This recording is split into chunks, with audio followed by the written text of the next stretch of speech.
the magnificent family home of Hal and Sue Bagot, Levens Hall. I've been in and out of many stately homes in the UK, but I don't think I've ever been into such a family home as this one. It really is a family home. Hal and Suzie Bagot live here, and the house is called Levens Hall. And the funny thing is, it's only a few miles away from where I live, and I'd never been round here. It is a magnificent place with gardens that go stretching back hundreds of years, and where we're standing now is the Peel Tower. This is the oldest part of the building. So let's go in and meet Suzie, who's going to give us a tour around Levens Hall. Suzie, could you tell me a little bit about the history of Levens Hall? Yes, of course. It starts from a very early 12th century recording of the enclosure of the land here, and we have the original deed that actually shows that, which is very interesting. It's not known whether there was a house here at that time, but then of course there was a Peel Tower built here, a defensive tower built against the raiding, of course, the border raiding that was going on at that time, and probably where this hall is there was a primitive form of hall, medieval hall.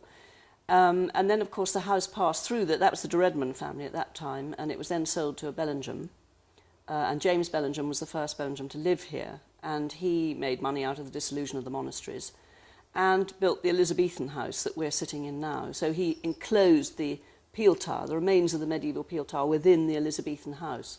So you can still see in the cellars remains of the medieval structure. And anyone who knows the house from behind the scenes, working on the house, on the building of the house, will come across immensely thick walls in that end of the house. Then you have your Elizabethan house, and that stayed the same while the Bellinghams were here. And then the last Bellingham, who was the great-grandson of James, Alan Bellingham, was a bit of a no-good. He's a bit of a character. Fell on hard times. Well, he was a great gambler, evidently. And he had to sell the estate, so he sold it to his cousin, James Graham.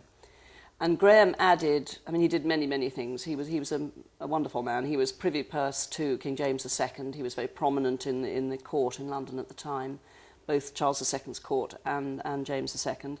And he added the two wings onto the house, the south wing and the other wing that runs the other way, which weren't actually joined at that time, for kitchens, laundries, storerooms, all that sort of thing, and more bedrooms. And also the brew house at the end, where they brewed the famous Morocco ale, which we'll talk about later, I think, probably as we go around. Anyway, so James Graham stayed here, and then he left the house to his daughter, who was his only remaining child, because his other children had died. And she then inherited, although she was the Countess of Suffolk, so she had many other houses and didn't come to Levens very much. But there's a fascinating correspondence between her and the agent here at the time, so we know a lot about the house at that time. And then she left it to her daughter and granddaughter then, so it went through the female line for about 3 generations. And that's why the garden was really preserved, because they loved it. They didn't have the means, the financial means to alter it. So it didn't become fashionable, so to speak. And so we have the lovely early garden that we have nowadays because of them, really.